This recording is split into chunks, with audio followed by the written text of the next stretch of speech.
রাত 11টা। চাঁদবিহীন আকাশ, তারার আলো ঝিকঝিক করছে। রাস্তাধারে মাথা উঁচু করে থাকা ল্যাম্পপোস্টগুলোর ঘোলাটে আলো রাত বাড়ার সাথে ধিমে হয়ে যাচ্ছে। দুতলা বারান্দায় রকিং চেয়ারে বসে বসে নুসরাত এসব খেয়াল করছে। বিষণ্ণতা তাকে ঘিরে ধরে রয়েছে। চোখ বন্ধ করে কিছুক্ষণ রকিং চেয়ারে ওভাবেই পড়ে রইল। জীবনে পাওয়া না পাওয়ার হিসেবে পাওয়ার কোটা শূন্য, আর না পাওয়ার কোটা পূর্ণ। লিপি বেগমের ডাকে নুসরাত চোখ মেলে তাকাল। আস্তে ধীরে উঠে বারান্দা থেকে রুমের ভিতরে আসল। স্লাইডিং দরজা টেনে লাগিয়ে দিল। লিপি বেগম বলে গেলেন রাতের খাবার খেতে আসার জন্য। আরশকে ডাক দিয়ে বলল তাড়াতাড়ি বের হওয়ার জন্য, রাতের খাবার খেতে ডাকা হচ্ছে। আরশ ধুম করে ওয়াশরুমের দরজা খুলে বের হল। নুসরাত আরশের দিকে ফিরে তাকাল না। রুমের দরজা খুলে বের হতে নিলে আরশ হাত টেনে রুমে ঢুকিয়ে দিল। এই আমার শেভিং ক্রিম, জেল, সিরাম, এগুলো কোথায় রেখেছিস? নুসরাত শান্ত চোখে আরশের দিকে তাকিয়ে নিজের হাত ছুটানোর চেষ্টা করল। আরশ ছাড়ল না হাত, আর একটু বল দিয়ে হাত চেপে ধরল। নুসরাত উত্তর না দিয়ে এদিক সেদিকে তাকাল। ওহ, বুঝেছি, আমাকে জ্বালানোর চেষ্টা করছিস। ভালো ভালো, যা করার কর। যখন আমি পাল্টা ফিরিয়ে দিব, তখন কেঁদে কুল পাবি না। তখন এসে বলিস না আমি কেন করলাম এমন। নুসরাত আরশের দিকে তাকিয়ে না চাইতে ঠোঁট বাঁকিয়ে হাসল। হাসি কোনোরকম চেপে বলল, হুমকি দিচ্ছেন? আরশ নুসরাতের দিকে হালকা ঝুঁকে কপালে তর্জনী আঙুল দিয়ে টোকা দিয়ে বলল, ওইরকমই কিছু। চামচের টুংটাং শব্দের বাহিরে আজ ফিসফিস হাসির শব্দ পাওয়া যাচ্ছে। ইরহাম নুসরাতের কানে কানে বলল, ভাইয়ার জন্য যে স্পেশালি ড্রেস এনে রেখেছিলি ওগুলো দেখি পড়ল না। নুসরাত মুখে ভাতের লোকমা নিয়ে মাথা নিচু করে ইরহামের কথার উত্তর দিল, শালার জন্য লাল কালার শার্ট এনে রাখলাম, আর শালা দেখ আমার কাপড় পরে নিয়ে বসে আছে। ইরহাম জোরে হাসতে গিয়ে গিলে নিল। হাসি আটকানোর জন্য খেক খেক করে উঠল। যাই বলিস, তোর কাপড়ে ভাইয়াকে জোস লাগছে। দেখ কি কিউট লাগছে। টি শার্ট কিন্তু একদম ফিট হয়েছে, আর প্যান্টটা আরেকটু লম্বা হলে হয়ে গেলে হয়ে যেত। তুই এখন থেকে আরেকটু লম্বা প্যান্ট কিনিস, তাহলে জামাই বউ দুজনের এক কাপড়ে হয়ে যাবে। নুসরাত ইরহামের কথার উত্তর না দিয়ে বলল, তুই এরকম খেক শিয়ালের মতো করে খেক খেক করে হাসছিস কেন? ভালো মানুষের মতো হাস, এবনর্মালদের মতো খিক খিক করছিস কেন? ইরহামের হাসি হাসি মুখ ধপ করে অন্ধকার হয়ে গেল। হেলাল সাহেব খাবার শেষ করে মুচকি মুচকি হেসে চলে গেলেন। নাসির সাহেবও কোনো রকম খাবার শেষ করে চলে গেলেন। আহান আজ ঘুমায়নি, সবার সাথে খাবার খেতে বসেছে। নুসরাতের কাপড় আরশকে পরতে দেখে জহুরি নজরে আরশের দিকে তাকাল। থুতনিতে তর্জনী আঙুল রেখে বলল, ভাইয়া। আরশ খাবার খাওয়া থামিয়ে আহানের দিকে তাকাল। আহানকে দেখল তার দিকে চোখ ছোট ছোট করে তাকিয়ে আছে। কি ভাইয়া, তুমি বড় আপুর টি শার্ট পরেছ কেন? আরশ কেসে উঠল। রুহিণী পানি ঢেলে আরশের দিকে এগিয়ে দিলেন। পানি নিতে গিয়ে রুহিণীর দিকে তাকাতেই কিছুক্ষণ আগের কথা মনে হল আরশের। রুহিণীর দিকে না তাকিয়ে হাতে পানি নিল। পানির গ্লাসে চুমুক দিতেই আহান বলল, ভাইয়া তোমার গালে কামড় কে মেরেছে? বড় আপু মেরেছে নাকি? আমাকে ও আপু রোজ গালে নাকে কামড় মারে। আরশ মুখে নেওয়া পানি গলায় আটকে গেল। বিষম খেয়ে নাকে মুখে পানি আটকে চোখ লাল হয়ে গেল। রুহিণী পিঠে হাত বুলিয়ে দিলেন।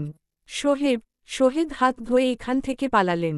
অনিকা বাবা শর্তেই হি হি করে হেসে উঠল। আরশ রুহিণীর দিকে চোখ তুলে তাকাল না। নুসরাত এত সব কাণ্ড করলেও নির্বিকার বসে ভাত গিলছে আর ইরহামের সাথে কথা বলে হি হি করে হাসছে। আহান আবার জিজ্ঞেস করল, ভাইয়া বললে নাকি হয়েছে? আর তখন দেখলাম লেহেঙ্গা পরে ঘুরছিলে, ব্লাউজ পরনি কেন? রুহিণী ধমকে উঠলেন আহানকে, এত প্রশ্ন কিসের? চুপচাপ খাবার খাও। আহান মুখ কাচুমাচু করে বসে রইল। সে কি এমন জিজ্ঞেস করল তার মা তাকে ধমক দিলেন? শুধু তো জিজ্ঞেস করল ভাইয়ার গালে কি হয়েছে? অনিকা হি হি করে হাসতে হাসতে নিজের পেট চেপে ধরল। আরশ প্লেটের খাবার কোনোরকম গিলে হাত ধুয়ে প্লেট টেবিলে রেখে দৌড়াল রুমের দিকে। কিন্তু নুসরাত সে বসে আরাম করে খাবার খেয়ে তারপর উঠল। স্নোফল শুরু হয়েছে। তাপমাত্রা এখন -10 ডিগ্রি সেলসিয়াস। হিটার অন থাকা সত্ত্বেও অ্যাপার্টমেন্ট ঠান্ডা হয়ে আছে। ইসরাতের হাত পায়ের ব্যথা আগের তুলনায় কমেছে। আজ কাজে যায়নি। ক্যামেলিয়াকে ঘটনা খুলে বলতেই সে আঁতকে উঠেছে। বলল আজ আর আসার দরকার নেই ভালো হয়ে জয়েন হওয়ার জন্য। সে আর লিও মিলে সামলাতে পারবে। ইশরাত এই শীতের মধ্যে কমফোর্টার গায়ে জড়িয়ে থাই গ্লাস খুলে বসে আছে। শীতে মুখ দিয়ে হু হু হু করে শব্দ বের করছে আর হাত ঘষছে। অ্যাপার্টমেন্টের বাহির থেকে কলিং বেল বেজে উঠল। ইশরাত কমফোর্টার নিচ থেকে উঠল না। কলিং বেলের শব্দ শুনে রুম থেকে বের হয়ে আসল। জাইন দরজা খুলে দিতেই সেদিনের দেখা মেয়েটা জাইনের গলা ধরে ঝুলে পড়ল। জাইন আকস্মিক এমন ধাক্কা সামলাতে না পেরে মেয়েটাকে ধাক্কা মেরে নিজের থেকে দূরে সরাল। মেয়েটে ধাক্কা খেয়ে দরজার বাহিরে দাঁড়ানো ছেলেটার উপর গিয়ে হুমড়ি খেয়ে পড়ল। ক্যামেলিয়া চিৎকার করে বলল, ইউ ইসরাইট, তুমি আমাকে ধাক্কা দিলে কেন? লিও ক্যামেলিয়াকে দাঁড় করিয়ে বলল, দেখে শুনে জড়িয়ে ধরবে বেবি তো, ও ইসরাইট না ওর রুমমেট। ক্যামেলিয়া নিজেকে সামলে দাঁড়াল। জাইনকে দেখে চেনা চেনা মনে হলো কিন্তু কোথায় দেখেছে মনে করতে পারল না। ওহ মিস্টার মসো সরি, আমি আপনাকে দেখতে পাইনি। আমি মনে করেছি ইসরাইট দরজা খুলেছে। ইট ওকে। ক্যামেলিয়া নেচে নেচে অ্যাপার্টমেন্টের ভিতর ঢুকে গেল। লিও ও পিছন পিছন আসল। লিও কথা বলা শুরু করল, জাইন লিও এর কথার টুকটাক উত্তর করল। ক্যামেলিয়া ইসরাতের রুমে গিয়ে নখ ছাড়া ঢুকে গেল। ক্যামেলিয়াকে হঠাৎ এখানে আসতে দেখে ইশরাত উচ্ছ্বাস প্রকাশ করল। এতক্ষণ ধরে সে একা একা বসে বোর ফিল করছিল। নুসরাতকে কল দিয়েছিল, কল ধরেনি নুসরাত। ক্যামেলিয়া লাফ দিয়ে ইসরাতকে জড়িয়ে ধরল। ইশরাত পিছনের দিকে কিছুটা হেলে গেল। হাতের ব্যথায় দাঁত খিঁচে নিল যাতে একটু ব্যথা কম অনুভব হয়। ক্যামেলিয়া জড়িয়ে ধরা থেকে তবুও ইশরাতকে ছাড়ল না। ইশরাত ব্যথায় ককিয়ে উঠতেই ক্যামেলিয়া ছেড়ে দিল। সরি ডার্লিং, আমি ভুলে গিয়েছিলাম, ব্যথা পেয়েছ। আই হোপ ব্যথা পাওনি তুমি। ইশরাত হালকা হেসে না করল। ক্যামেলিয়া থাই গ্লাস লাগিয়ে এসে বসল ইশরাতের পাশে। এই শীতের মধ্যে তুমি থাই গ্লাস খুলে বসে আছো? আমার তো শীতে রুহু কাঁপিয়ে তুলছে। উফফো। ইশরাত শুধু হাসল। ইশরাতের কপালে এইড প্লাস্টার ক্যামেলিয়া স্পর্শ করল। অনেক বেশি কেটে গেছে, কে ব্যান্ডেজ করে দিল? ইশরাত ধীরে বলল, আমার রুমমেট। ওহ হ্যাঁ, তোমার রুমমেটকে দেখে আমি টাস্কি খেয়ে ফেলেছি। এরকম হ্যান্ডসাম রুমমেট তো আমারও চাই। ইসরাইট, তুমি এত হ্যান্ডসাম রুমমেটের সাথে থাকো? ইশরাত শব্দ করে হেসে বলল। লিওকে বলবো তার স্ত্রী অন্য পুরুষের দিকে চোখ দিচ্ছে? আরে আমি তো মজা করছিলাম। আমার বেবি কারোর থেকে কম নাকি? আসলে ওই ছেলেটা আমার বেবির থেকে বেশি কিউট। আয় হায়, আমি কেরাস খেয়ে গেছি। ইশরাত লিও বলে ডাক দিতেই ক্যামেলিয়া মুখ কালো করে ফেলল। আমি ভয় পাই নাকি? ডাক দাও। যাই বলো, তোমার রুমমেট সেই হ্যান্ডসাম। আমার এরকম রুমমেট থাকলে আমি সারাদিন রুমমেটকে আমার সামনে বসিয়ে রাখতাম আর গাল ধরে চুমু খেতাম। লিও ইসরাতের রুমে ঢুকতে ঢুকতে বলল, কাকে নিয়ে কথা বলা হচ্ছে? আমিও শুনি একটু। ইশরাত কিছু বলার পূর্বেই ক্যামেলিয়া ইসরাতের মুখ চেপে ধরল। এত জেনে তুমি কি করবে? এটা আমার আর ইসরাইটের পার্সোনাল কথা। নাসির সাহেবের মিনি অ্যাক্সিডেন্ট হয়েছে। হাতে গরম তেল পড়ে গিয়েছে, তাই কিছু দিনের জন্য তিনি ছুটি নিয়েছেন। ড্রয়িং রুমে বসে কথা বলছিলেন সোহেদ, নাসির আর আরশ। ইরহাম বড়দের মাঝখানে এতিমের মতো মুখ বানিয়ে বসে আছে। মনে মনে গান গাইল, ফাইসা গেছি আমি মাইনকার চিপায়। ভাই বুঝলাম সবকিছু, কিন্তু আপনি ছুটি নিলে আপনার কাজগুলো কে করবে? নাসির সাহেব চিন্তিত হলেন। সত্যি কথা তো, তিনি রেস্টে থাকলে তার কাজ কে করবে? নুসরাত সবাইকে দল বেঁধে বসে কথা বলতে দেখে নিজে কোমরে হাত দিয়ে এসে ইরহামের পাশে দাঁড়াল। সোহেব বললেন, আপনি চিন্তা করবেন না, ইরহাম তো আছে, সে আপনার কাজগুলো এখন থেকে করবে। ইরহাম আতকে উঠল। কাদো কাদো মুখ বানিয়ে বাপের দিকে তাকাল। তার বাপ তাকে এভাবে ফাঁসিয়ে দিল। এ তার বাপ হতেই পারে না। ছোটবেলায় ওর বাপ চেঞ্জ হয়ে গেছে। সোহেব বললেন, সারাদিন বসে থাকে বাড়িতে, তার চেয়ে ভালো এই সময় কাজে দিলে ভালো। ইরহাম প্রতিবাদ করে উঠল, আমার মতো বাচ্চা মানুষকে তোমরা এসব কাজে কেন নিবে? আমার বয়স এসব করার নাকি? আমি এখনও ছোট রয়েছি, আমি এসব ব্যবসা সামলাতে পারব না। সোহেব বললেন, থাপ্পড় মেরে গাল ফাটিয়ে দিব। তোমাকে কথা বলতে বলেছি, বড়দের কথার মাঝখানে কথা বলা কোথায় থেকে শিখেছ? ইরহাম রাগে লাল হয়ে বসে রইল। সে কাজ করবে কিনা সে কি নিজের মতামত দিতে পারবে না? এ কোন জালিমের ঘরে তার জন্ম হয়েছে? এই সোহেব তার বাপ হতেই পারে না। না মানে না। সোহেদ বললেন, আহ ভাই, চিৎকার করছো কেন? আর ও কি ব্যবসা সামলাবে? ওর পড়াশোনার ক্ষতি হবে না? ইরহাম মাথা নাড়িয়ে হ্যাঁ বলল। নুসরাত দাঁড়িয়ে থেকে কথা শুনতে শুনতে ইরহামের গা ঘেঁষে বসল। আরশ একবার নুসরাতের দিকে তাকিয়ে আবার চাচাদের কথায় মনোযোগ দিল। সোহেব বললেন, ইরহাম পড়াশোনা করে, হাসালি আমায়। সারাদিন বাড়িতে ওর যে সঙ্গী আছে ওইটার সাথে টইটি করে ঘুরে বেড়ানো ছাড়া আর কোনো কাজ করে বলে আমার মনে হয় না। পড়াশোনা তো লাটে উঠেছে, যা করেছে অনেক, এখন ব্যবসায় মন দিক। ইরহাম কাদো কাদো গলায় বলল, আব্বু আমি এখনও ছোট রয়েছি, এখন আমার টইটি করে ঘুরে বেড়ানোর বয়স, তোমাদের মতো বুড়দের সাথে ব্যবসা করার বয়স না। আমি পারব না, এসব ব্যবসা ট্যাবসার জন্য অন্য কাউকে দেখো। সোহেব ক্ষেপে গেলেন, তাদের বুড়ো বলে। হাত তুলে থাপ্পড় মারতে যাবেন নুসরাত বলল, ও তো ঠিক বলেছে চাচ্চু, তোমারা তো বুড়োই হচ্ছ, আমাদের মতো তো আর বাচ্চা হচ্ছ না, বয়স তো বাড়ছে। তাহলে সত্য কথা বলাতে ক্ষেপে গেলেন কেন? সোহেদ হা হা করে হেসে উঠলেন। সোহেব মুখ কাচুমাচু করে গিয়ে আবার নিজের জায়গা বসলেন। নাসির বললেন, জায়ান তো তোমার মতো বসে নেই ইরহাম, সেই নিজের কাজ করছে, আরশও আমাদের যথেষ্ট সাহায্য করছে। এখন আমার হাত ঠিক না হওয়া পর্যন্ত তুমি জয়েন করো, মাসে মাসে তোমাকে বেতন দেওয়া হবে, আর সাথে বোনাসও পাবে। ইরহাম টাকার লোভ দেখালে সে গলল না। না মেজো বাবা, আমি এসব করব না, আমি এখন লাইফ এনজয় করতে চাই। এসব বোরিং ব্যবসায় ঢুকে নিজের লাইফের এই সময় আমি ওয়েস্ট করতে চাই না। সোহেদ বললেন, শুনো ইরহাম, একটু টাইম দিলেই হবে, এতে তো কোনো সমস্যা নেই। কয়েকদিন পর যেখানে তুমি নিজেকে থেকে না চাইলে যেতে হবে, তখন সেখানে এখন থেকে জয়েন করলে তোমার নিজের লাভ। কাজ বুঝবে, পরে যখন তোমার ইমপ্রুভ হবে তখন উপরে পদে উঠবে, আর সাথে টাকাও পাবে, আর সামনের দিকে তোমার হেল্প হবে।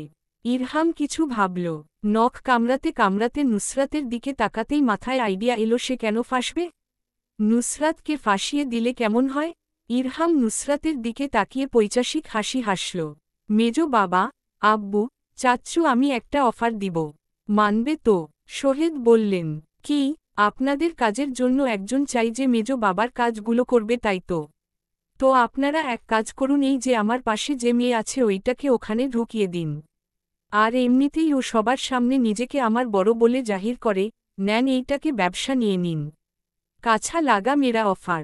আরও ইরহামের উপর চূড়ান্ত লেভেলের বিরক্ত হল, এটা কোনো কথা? এই বাচাল, বেয়াদব, অ্যাডভান্সটাকে তাদের এখানে নিবে। মনে মনে দোয়া করল চাচ্চু যাতে রাজি না হয়। নুসরাত বলল, ভাই আমাকে ফাঁসিয়ে দিচ্ছ কেন এখানে? আমি এসব ব্যবসার বও বুঝি না, আপনারা যাকে নিতে চাচ্ছেন তাকে নিন, আমাকে এসবে টানবেন না। আমি এক অবলা নারী। আর কে বলল আমি তোর থেকে বড়? আমি তোর থেকে গনে গনে 13 দিনে ছোট। বললেই হলো, তুই আমার বড়। মেজো বাবা এই বেটা ছেলেকে ব্যবসায় নিয়ে ঢুকান। নাসির সাহেব বললেন, চুপ দুজন, আর একটা কথা না। ইরহাম আর নুসরাত দুজন আগামীকাল থেকে জয়েন করছ, আর কোনোরকম উল্টা পাল্টা কাজ করবে না। 2 বছর আগে যা করেছ তা তো একদম না। নুসরাতের ইচ্ছে করল মাটিতে গড়াগড়ি করে কান্না করতে। ইরহামের দিকে তাকিয়ে পিঠে ঠাস করে থাপ্পড় বসাল। শালা মীর জাফরের বংশধর, তুই আমার বন্ধু হতেই পারিস না, তোর সাথে আমার সম্পর্ক এইখানেই শেষ। আজ থেকে তুই কে আমি চিনি না, আর আমি কে তুই চিনস না। সম্পর্ক শেষ মানে এখানে, এই মুহূর্তে, এই তারিখে শেষ। ইরহাম নাটকীয় ভঙ্গিতে বুকের বাপাশ চেপে ধরে বলল, না পিয়ারি, এ হতে পারে না। সন্ধ্যা 6টায় দুপুরের রান্না করল যাইন। সুগন্ধি পুরো অ্যাপার্টমেন্ট মোমো করে উঠল। ক্যামেলিয়া নাক টেনে সুভাষ নিল, মুখ দিয়ে আহা আহা বলে তৃপ্তিদায়ক শব্দ বের করল। কি সুভাষ? গ্রানেই তো আমার গ্রাণেন্দ্রিয় সহ পেট ভরে গেল। আজ কি ও আমাদের ওর রান্না করা খাবার খাওয়াবে? ইশরাত কিছু বলল না, চুপচাপ বসে রইল। ল্যাপটপ বিছানার এক পাশ থেকে নিয়ে আসল। নুসরাতকে ভিডিও কল দিল। ক্যামেলিয়া নিজে নিজে কথা বলছে। ক্যামেলিয়ার দিকে ধ্যান না দিয়ে ল্যাপটপে তাকাতেই দেখল নুসরাত কল কেটে দিয়েছে। ইশরাত কল দিল না আর। ক্যামেলিয়া দরজার ওখানেই দাঁড়িয়ে উকি ঝুঁকি মারছে। কিছুক্ষণ পরপর নাক টেনে নিয়ে শ্বাস বন্ধ করছে আর শ্বাস ছাড়ছে। আহা, গন্ধে তৃপ্তি চলে আসছে। আর খাবার দেখলে তো মনে হচ্ছে আর খেতে হবে না, গন্ধ শুকে পেট ভরে যাবে। এত মজার কি রান্না করছে তোমার রুমমেট? ইশরাত কিছু বলার পূর্বেই পুরো রুম কাঁপিয়ে ফোন আসল। ফোনের শব্দে ক্যামেলিয়া বিরক্ত হল। সে একটা কাজ করছে, তার মধ্যে এই ফোন কল এসে তাতে ডিস্টার্ব করছে। ইশরাতের দিকে তাকিয়ে বলল, এর কুকুরের মতো নোংরা মুখ বন্ধ করাও, আমি ডিস্টার্ব হচ্ছি। ইশরাত মাথা নাড়িয়ে কল ধরল। নুসরাতের ফিসফিস কণ্ঠ ভেসে আসল, কি? এত রাতে কল করছিস কেন? ইশরাত উত্তর না দিয়ে জিজ্ঞেস করল। তোর রুম অন্ধকার কেন? আরে কাজ করছি আর আস্তে কথা বল, না হলে আমার জামাই ঘুম থেকে উঠে যাবে আর আমার কাজ করা হয়ে যাবে। সারাদিন কত পরিশ্রম করে আমার জামাইটা, শব্দ করে কথা বলিস না, বেচারার ঘুম ভেঙে যাবে। ইশরাত কৌতূহল নিয়ে জিজ্ঞেস করল, কি কাজ করছিস? নুসরাতের তোত্তারা উত্তর শুনে ফাটা বেলুনের মতো মুখ চুপসে গেল ইসরাতের। জামাইকে চুমু খাচ্ছি, দেখবি তুই? ইশরাত আতঙ্কিত গলায় বলল, না বোন, দেখবে না। তুই দেখ তোর জামাইকে, অন্যের জামাই আমি দেখে কি করব? তুই চাইলে দেখাতে পারিস।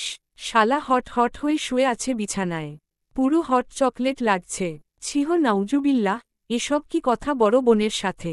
নুসরাত কথার উত্তর না দিয়ে নিজের কাজে ব্যস্ত হল। ইসরাতের কানে হঠাৎ ঘট ঘট শব্দ আসল। এই কি করছিস তুই? নুসরাত বাঁকা হাসল, যা অন্ধকারের মধ্যে দেখা গেল না। খাট জোড়া দেওয়া যেসব স্ক্রু দিয়ে, ওই সব স্ক্রু খুলছি। খাটের স্ক্রু খুলে কি করবি? খাট তো ভেঙে যাবে। জামাইয়ের মাথা জায়গায় নেই, তাই জায়গায় লাগিয়ে দিব। শালার মাথা মনে হচ্ছে আজকাল খুলে পড়ে যাবে। সারাদিন মাথায় হাত দিয়ে বসে থাকে, তাই একটু টাইট দিয়ে দিচ্ছি একমাত্র বোন হিসেবে। পরে আমার সাথে লড়াই করতে এসে পারবে না। স্ক্রু দিয়ে ঢিলে হয়ে যাওয়া মগজ আজ টাইট করে দিব। ইশরাত মৃদু চিৎকার করে বলল, তুই কি পাগল? তো এখন কি সার্টিফিকেট দেখাতে হবে আমি পাগল কি না তা জানানোর জন্য? ইশরাত তপ্ত শ্বাস ফেলল। এই মেয়ে একটা সোজা কথা জবাব দিবে না, সব সময় উল্টাপাল্টা জবাব দেবে এটাই পণ করে রেখেছে। নুসরাত নিজের কাজ শেষে বের হয়ে আসল খাটের নিচ থেকে। ইসরাতের দিকে তাকিয়ে এবার আর্তনাদ করে উঠল, এ কি হয়েছে? এটা কখন হলো? আর কিভাবে হলো? কে করেছে এইসব? ওই শালা জাইন ভাই তোর উপর নারী নির্যাতন করছে নাকি? আমাকে একবার বল, আমি এক্ষুনি পুলিশ নিয়ে আসব। আমার বোনার গায়ে হাত দেওয়া। আরে এত ডেসপারেট হোস না, জাস্ট ছোট একটা অ্যাক্সিডেন্ট হয়েছে। বললেই হলো ঝেড়ে কাশো তো বাবু। কি হয়েছে সাফ সাফ করে বল। ইশরাত ধীরে ধীরে সব খুলে বলল। নুসরাত রাগে দাঁত কটমট করে উঠল। সে পারলে উইগুলোকে এক্ষুনি শিক্ষা দিয়ে দিত। আচ্ছা ভালো থাক, পরে কথা বলছি। আমার হাতে ব্যথা করছে, আর দুপুরের খাবার এখনো খাইনি। নুসরাত ইসরাতকে শাসিয়ে বলল, নিজের খেয়াল রাখবি, ফল খাবি, জাইনকে বলবি তোর কেয়ার করতে, সুন্দর ব্যবহার করতে, আর বেশি করে ভালোবাসতে। ইশরাত হালকা হেসে বলল, আচ্ছা। জাইন ক্যামেলিয়াকে ডাক দিল। ক্যামেলিয়া মনে করল জাইন থাকে উকি ঝুঁকি মারতে দেখা ফেলছে। চুরের মতো মুখ বানিয়ে কিচেনে গেল। গিয়ে দেখল জাইন অপ্রণ পরে টপাটপ টমেটো কাটছে। কাটতে কাটতে দু একটা মুখে ঢুকাচ্ছে। আপনি গিয়ে ড্রয়িং রুমে বসুন, দুপুরের খাবার খেয়ে নিবেন। ক্যামেলিয়া ভদ্রতা দেখিয়ে বলল, এসবের কি প্রয়োজন? আমরা তো খেয়ে এসেছি। আরেকবার বলো প্লিজ, আমি এগুলো টেস্ট করতে চাই। এগুলো দেখে কত সুস্বাদু মনে হচ্ছে। আমাকে ডাকছে এরা এদেরকে খাওয়ার জন্য। না না, প্রয়োজন আছে।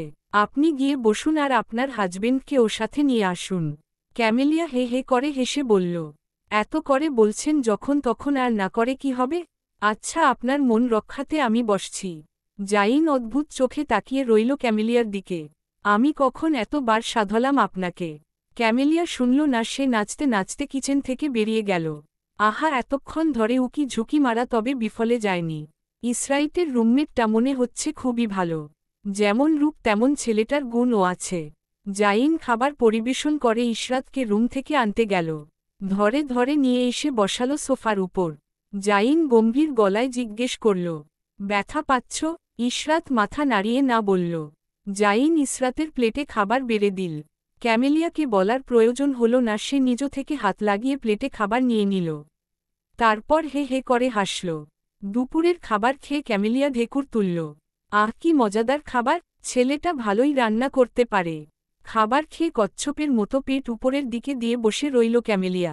ভাবসাব এমন আজ আর এখান থেকে যাবে না। লিও দুয়েকবার যাওয়ার কথা বলল, ক্যামেলিয়া সেটার উত্তর দিল না।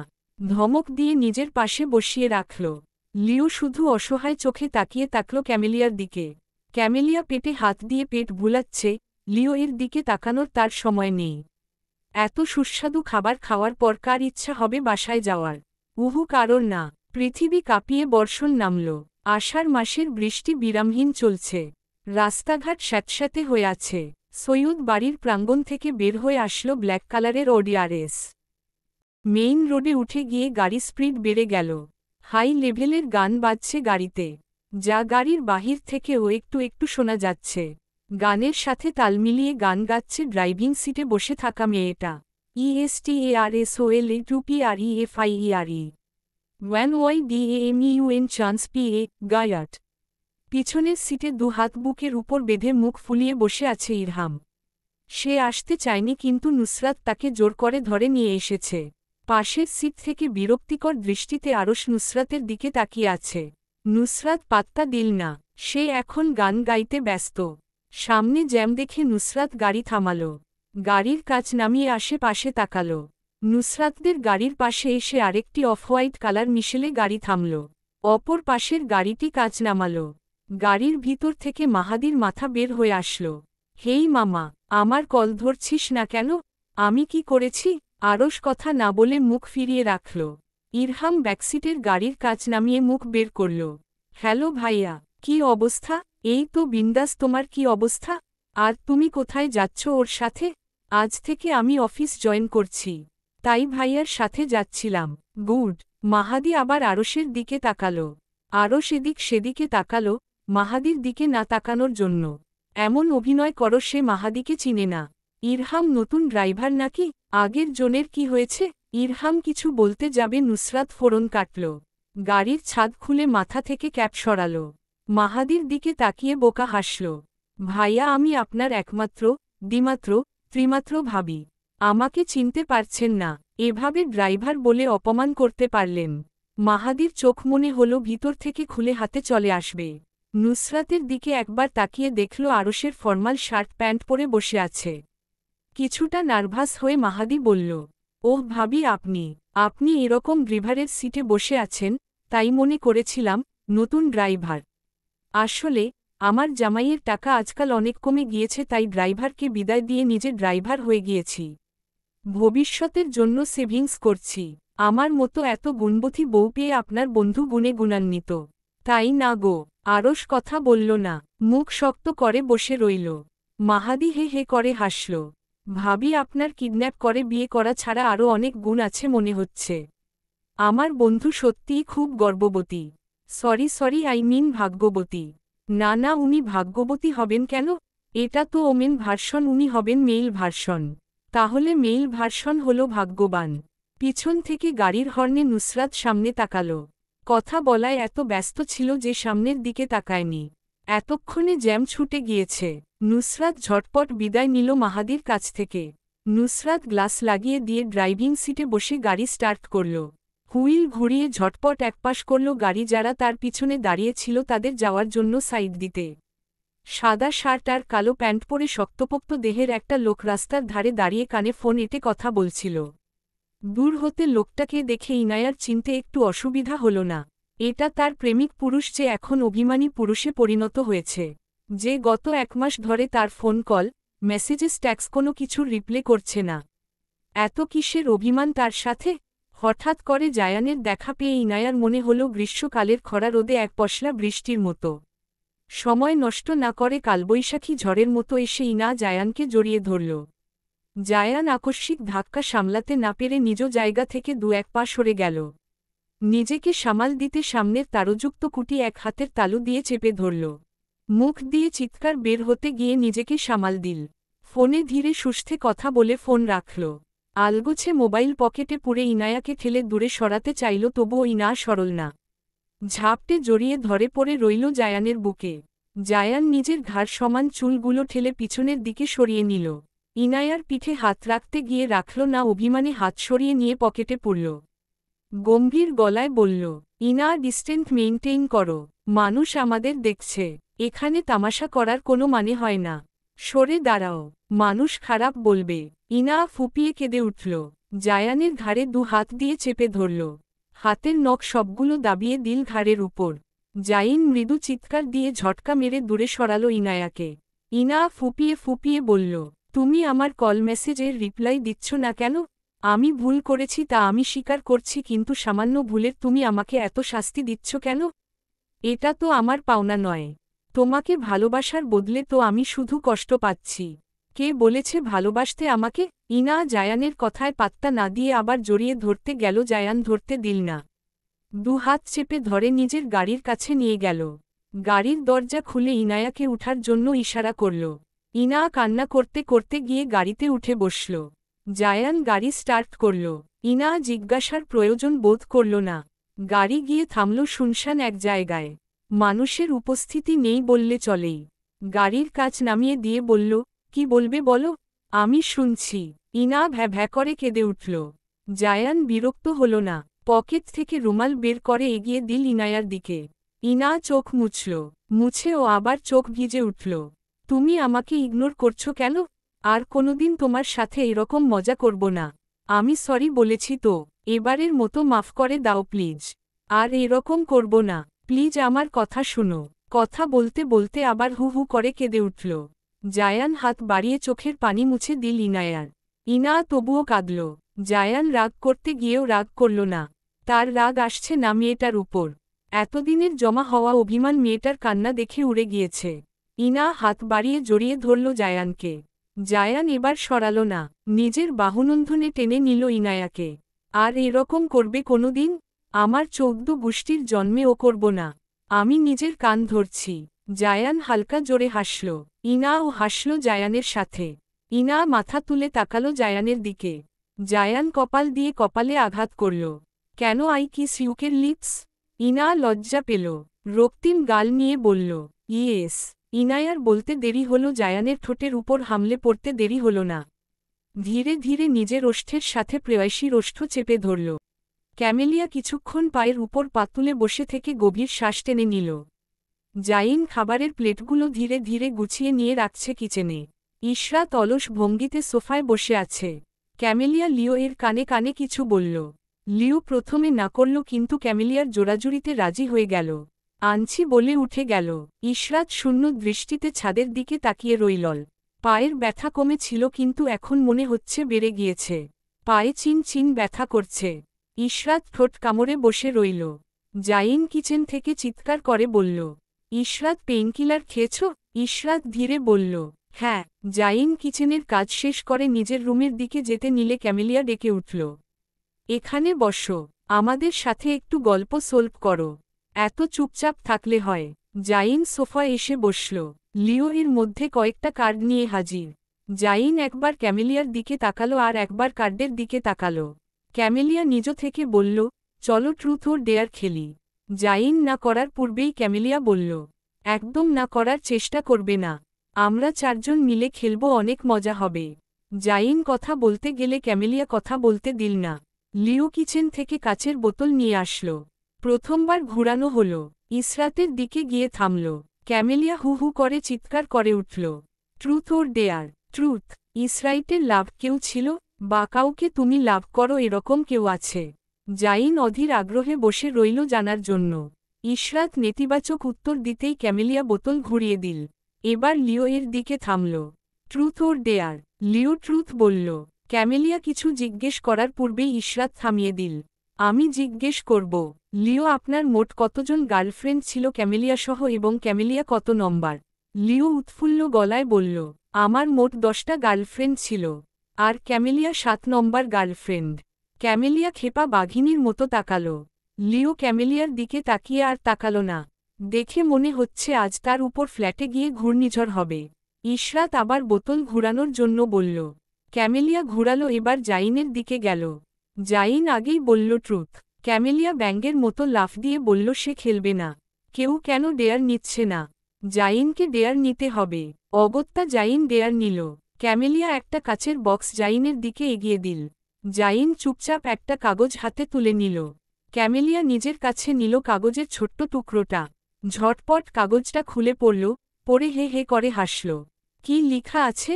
ক্যামেলিয়া জোরে জোরে পড়তে শোনাতে লাগল, কিস ইউকের রুমমেট। জাইন চোখ বড় বড় করে তাকালো। ইশরাত বসা থেকে উঠে দাঁড়াতে চাইল, কিন্তু ক্যামেলিয়া উঠতে দিল না। নিজের সাথে ইশরাতকে ধরে বসিয়ে রাখল। জাইন গম্ভীর গলায় বলল, এটা করা সম্ভব নয়, অন্য কিছু ডেয়ার দাও। ক্যামেলিয়া একইভাবে বলল, ডেয়ার যা আসছে তাই করতে হবে, বদলানো যাবে না। তাড়াতাড়ি কিস করো, আরও তো খেলতে হবে। জাইন ইসরাতের দিকে অসহায় চোখে চাইল। ইশরাত প্রতিবাদ করতে চাইল। ক্যামেলিয়া বলল, এটা সে নিয়েছে, আমি দিয়ে দেইনি। ঝটপট এবার চুমু খাও ইসরাইটের রুমমেট। চুমু খেয়ে ডেয়ার পূরণ করো, নইলে তোমাকে শাস্তি দেওয়া হবে। শাস্তি হিসেবে আমি তোমাকে চুমু খাব। রেডি হও তার জন্য মিস্টার রুমমেট। জাইন ইসরাতের দিকে তাকাল। ইশরাত মাথা নাড়িয়ে না করল। জাইন শুনল না। এই মেয়েকে চুমু খাওয়ার থেকে ইসরাতকে চুমু খাওয়া ঢের ভালো। মেয়েটার স্ত্রী একটা চুমু খেলে কিছু হবে না। জাইন ইসরাতের ঘাড়ের পিছন দিয়ে এক হাত নিয়ে ইসরাতের মাথা চেপে সামনের দিকে নিয়ে আসল। আলগোছে কপালে চুমু খেল। ক্যামেলিয়া লাফ দিয়ে উঠল, চিৎকার করে বলল, এটা হবে না। তুমি ওর লিপে কিস করলে না কেন? তুমি চিটিং করেছ। জাইনের সোজা উত্তর, এখানে লেখা ছিল না কোথায় চুমু খেতে হবে। ক্যামেলিয়া লিও এর দিকে ক্ষুব্ধ চোখে তাকাল। পারলে এখনই ভেজে খেয়ে ফেলবে। কেন লিখে দিল না লিপে কিস করতে হবে। অফিসের দুতলায় আরশের পিছন পিছন নুসরাত আর ইরহাম আসল। দরজা ঠেলে আরশ ঢুকতেই সবাই দাঁড়িয়ে গেল। আরশ আর ইরহাম সামনের দিকে হেঁটে গেল, কিন্তু নুসরাত দরজার সামনে দাঁড়িয়ে রইল। এ বাবা, এভাবে চলে যাচ্ছে কেন? তাদের পরিচয় করাবে না সবার সাথে? পরিচয় না করালে কি হবে, সে নিজে পরিচিত হয়ে নিবে। তাই আলম সাহেবকে বলে একটা মাইক আনিয়ে নিল। চিৎকার করে সবার দৃষ্টি নিজের দিকে নিয়ে নিল। Hello guys, attention please. কেউ যখন আমার পরিচয় করাচ্ছে না, আমি নিজেই আপনাদের সাথে পরিচিত হয়ে নিচ্ছি। আপনারা আপনাদের মোবাইলের ক্যামেরা অন করে নিন। পরে আবার আমি বলতে পারবো না। একবার বলবো, পরে শুনতে হলে মোবাইলের রেকর্ড অন করে নিবে এবং মনোযোগ সহকারে শুনে নিবেন। আপনাকে আমরা চিনি ম্যাম, তাহলে আর পরিচয়ের কি প্রয়োজন? নুসরাত মুখ মাইক ধরে বিরক্তির স্বরে বলল, আরে এটা তো একভাবে, আজ থেকে আরেকভাবে চিনবেন। আর আমার কথার মাঝখানে কথা বলবেন না। তাহলে পরিচয় দিয়ে দেই, আপনাদের স্যারের একমাত্র স্ত্রী আমি। আপনাদের স্যারকে কিডন্যাপ করে বিয়ে করার জন্য আপনাদের দাওয়াত দিতে পারিনি। পরে অনুষ্ঠান হলেও অবশ্যই দাওয়াত পাবেন। নুসরাত বুক ফুলিয়ে কথা বলা শেষে সবার দিকে তাকাল। সবাই তার দিকে চোখ বড় বড় করে তাকিয়ে আছে। কি ভাই, হাততালি দিন, এত বড় সুসংবাদ দিলাম আপনাদেরকে। আপনারা এভাবে দাঁড়িয়ে দাঁড়িয়ে আমার মুখ দেখছেন কেন? ক্লেপ ক্লেপ ক্লেপ। নুসরাত হাততালি দিয়ে দেখালো হাততালি কিভাবে দিতে হয়। সবাই হা করে তাকিয়ে হাততালি দিল। আরও শেষে নুসরাতকে টেনে নিয়ে নিজের সাথে গেল। নুসরাত পিছন ফিরে তাকিয়ে বলল, আমার জামাইকে কংগ্রেস বলুন। আরে আপনারা তো দেখছি কোনো কাজের না, শুধু মুখ দেখা ছাড়া। সবগুলোকে আমি ছাঁটাই করব। এজন্য ব্যবসার কোনো উন্নতি নেই। আমি এসে গেছি, এখন উন্নতির উপর উন্নতি হবে। আরশ মুখ চেপে ধরল। এরপর ও নুসরাত চিৎকার করে কথা বলল, যা উপর থেকে ভুভু শব্দ আকারে শোনা গেল।